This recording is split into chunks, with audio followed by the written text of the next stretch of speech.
जी Nalanda university का नया स्वरूप, आधुनिक नालंदा अंतर्राष्ट्रीय यूनिवर्सिटी। कमाल है। और देखो माँ, ये पुस्तकालय कितना विशाल है। ये यूनिवर्सिटी एक आधुनिक नेट जीरो ग्रीन कैंपस है जो अंतर्राष्ट्रीय छात्रों और विद्वानों को विश्व स्तरीय बुनियादी ढांचा प्रदान करता है। और माँ, हमारी यात्रा का सबसे भव्य पड़ाव, हिसुआ की 108 फीट ऊंची भगवान बुद्ध की प्रतिमा। भगवान बुद्ध का ये स्वरूप ऐसा लग रहा है मानो वो हमें आशीर्वाद दे रहे हो। सच में माँ, आज हमने रोमांच, शांति और ज्ञान का एक साथ अनुभव किया। माँ देखिए, हम दशरथ मांझी द्वार को पार कर रहे हैं। अनामिका, क्या ये वही महान दशरथ मांझी हैं जिन्हें लोग पर्वत पुरुष कहते हैं? हाँ माँ। अरे वाह, देख अनामिका, ये बेटियां कितनी शान से अपनी साइकिलों पर उड़ान भर रही हैं, झुंड के झुंड, जैसे कोई उत्सव हो। हाँ माँ, ये अब बिहार के हर गांव और शहर की आम तस्वीर है। सच में मुझे अपना बचपन याद आ गया बेटा। हमारे समय में तो चौथी या पांचवी क्लास के बाद पढ़ाई जैसे एक सपना बन जाती थी। दूरी बहुत थी, समाज का डर था, बेटियों को घर से बाहर भेजना किसी बड़े जोखिम से कम नहीं माना जाता था। हमने तो बस प्राथमिक शिक्षा के बाद घर संभालना सीख लिया था। माँ, ये बदलाव रातों रात नहीं आया। इसके पीछे राज्य सरकार की उन योजनाओं की ताकत है जिन्होंने आप जैसी माताओं की चिंता दूर की और बेटियों को पंख दिए। वो कैसे बेटा?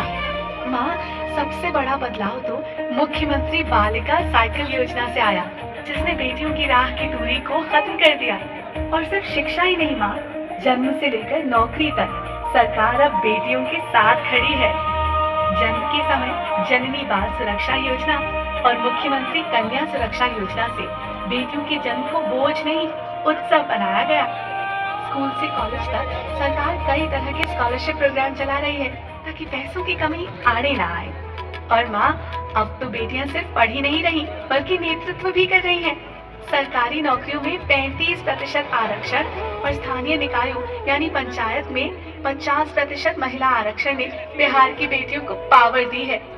बिहार सरकार ने शिक्षा और पुलिस विभाग में ऐतिहासिक नियुक्तियां की, जिससे राज्य के लाखों युवाओं को सरकारी रोजगार मिला। तभी तो मैं देख रही हूँ, अब हर थाने में महिला पुलिस कर्मी है, हर दफ्तर में बेटियां तैनात हैं।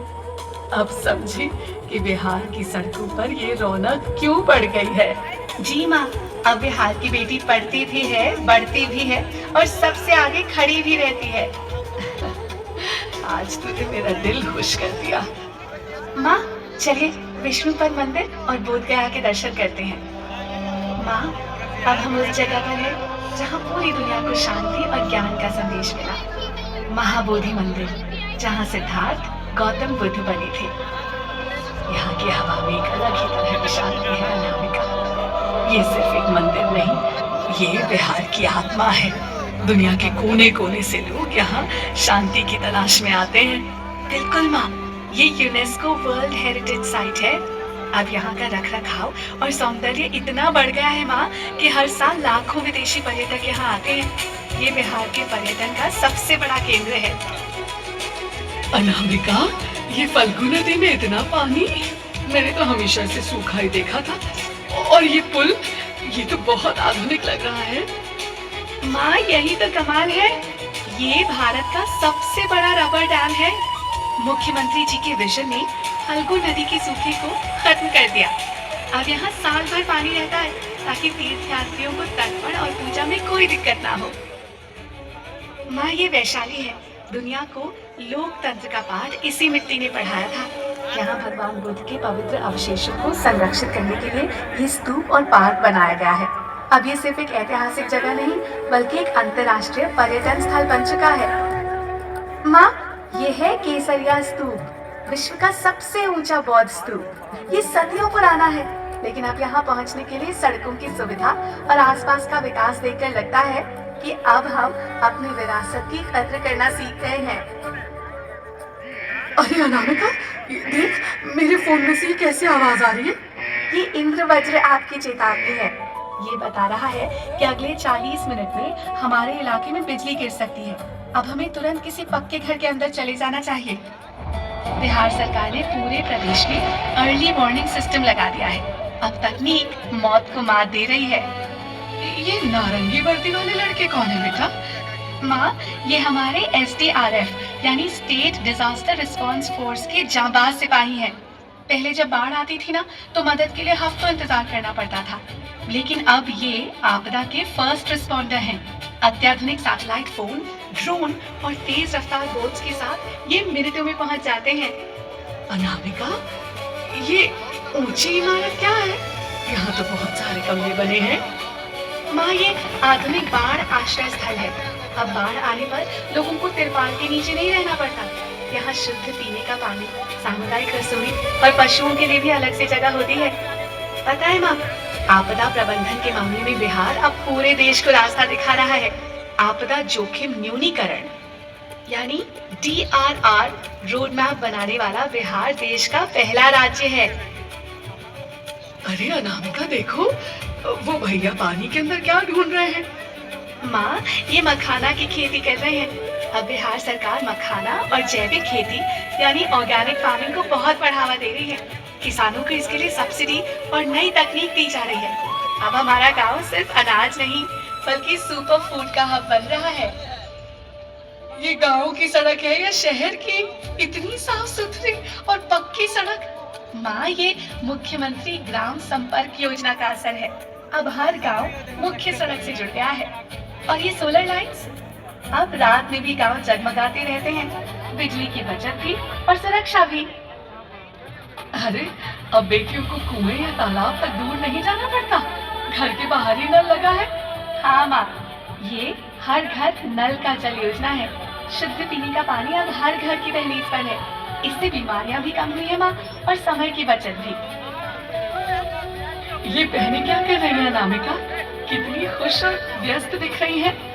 माँ, ये है हमारी जीविका दीदियाँ। जीविका मिशन के तहत लाखों महिलाएं अब आत्मनिर्भर बन गई हैं। कोई बैंक दीदी है तो कोई अपना अचार पापड़ का बिजनेस चला रही है। अब महिलाएं घर के फैसले लेने में बराबर के हकदार हैं। आज मैंने जाना कि असली विकास क्या होता है। गांव खुशहाल है तो बिहार खुशहाल है। अनामिका, ये देख बेटा, सुबह के 6 भी नहीं बजे और ये सारी बहनें कहाँ जा रही हैं? और सबके हाथ में दूध के डिब्बे हैं। माँ, ये गांव की श्वेत क्रांति की सिपाही हैं। ये सब अपनी समिति में दूध जमा करने जा रही हैं। अब इन्हें दूध बेचने के लिए शहर जाने की या बिचौलियों के पीछे भागने की जरूरत नहीं है। अच्छा, वाह, सुधा सिर्फ एक ब्रांड नहीं, बिहार के किसानों की उम्मीदें हैं।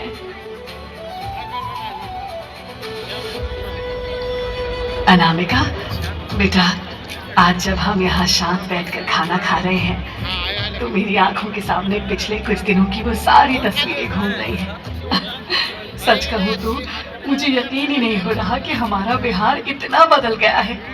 ये बदलाव सिर्फ सड़कों या इमारतों में नहीं बल्कि यहाँ के लोगों के आत्मविश्वास में दिख रहा है। माँ, आपने तो अभी सिर्फ शुरुआत देखी है।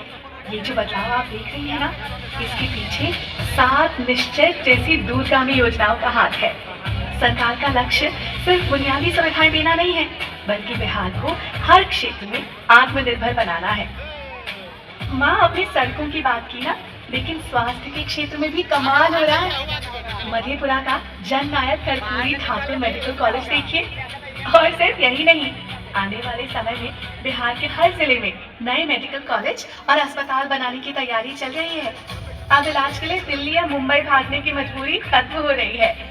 और वो दरभंगा का हवाई अड्डा, वहाँ की भीड़ देखकर लगा कि अब आम आदमी भी उड़ान भर रहा है। बिल्कुल माँ, दरभंगा और गया एयरपोर्ट तो चालू है ही। अब पूर्णिया और बेहटा में भी नए एयरपोर्ट्स पर तेजी से काम चल रहा है। और बिजली के क्षेत्र में हम अपनी ऊर्जा खुद बना रहे हैं माँ। अब बिहार ग्रीन एनर्जी की ओर बढ़ रहा है। पहले ट्रांसफार्मर जलने पर महीनों बिजली ठप हो जाती थी, अब तो तुरंत ट्रांसफार्मर बदल दिया जाता है। शहरी क्षेत्रों में बिजली की आपूर्ति 22 से 24 घंटे और ग्रामीण क्षेत्रों में 20 से 22 घंटे तक हो चुकी है। मुझे डर था कि हमारी संस्कृति विकास की दौड़ में पीछे न छूट जाए, लेकिन तुमने दिखाया कि हम विरासत को भी संजो रहे हैं और विकास की दौड़ में भी सबसे आगे हैं। यही तो असली उन्नत बिहार है माँ। बिहार अब सिर्फ इतिहास के पन्नों में दर्ज महान गाथा नहीं है, बल्कि ये वर्तमान की सड़कों पर दौड़ती एक नई क्रांति है। यहाँ की बेटियां अब साइकिल से आगे बढ़कर आसमान छूने को तैयार हैं। यहाँ के किसान अब तकनीक से अपनी तकदीर लिख रहे हैं और यहाँ की सरकार अब हर घर की खुशहाली का संकल्प ले चुकी है। अब बिहार रुकेगा नहीं, क्योंकि अब बिहार सिर्फ बढ़ नहीं रहा, बल्कि दुनिया को अपनी नई पहचान दिखा रहा है। जय बिहार, उज्जवल बिहार। उन्नत बिहार, उज्जवल बिहार। भाई, आप सब इस सफर में शामिल हुए, कैसा लगा अपना नया बिहार? पर जोरदार ताली होनी चाहिए बिहार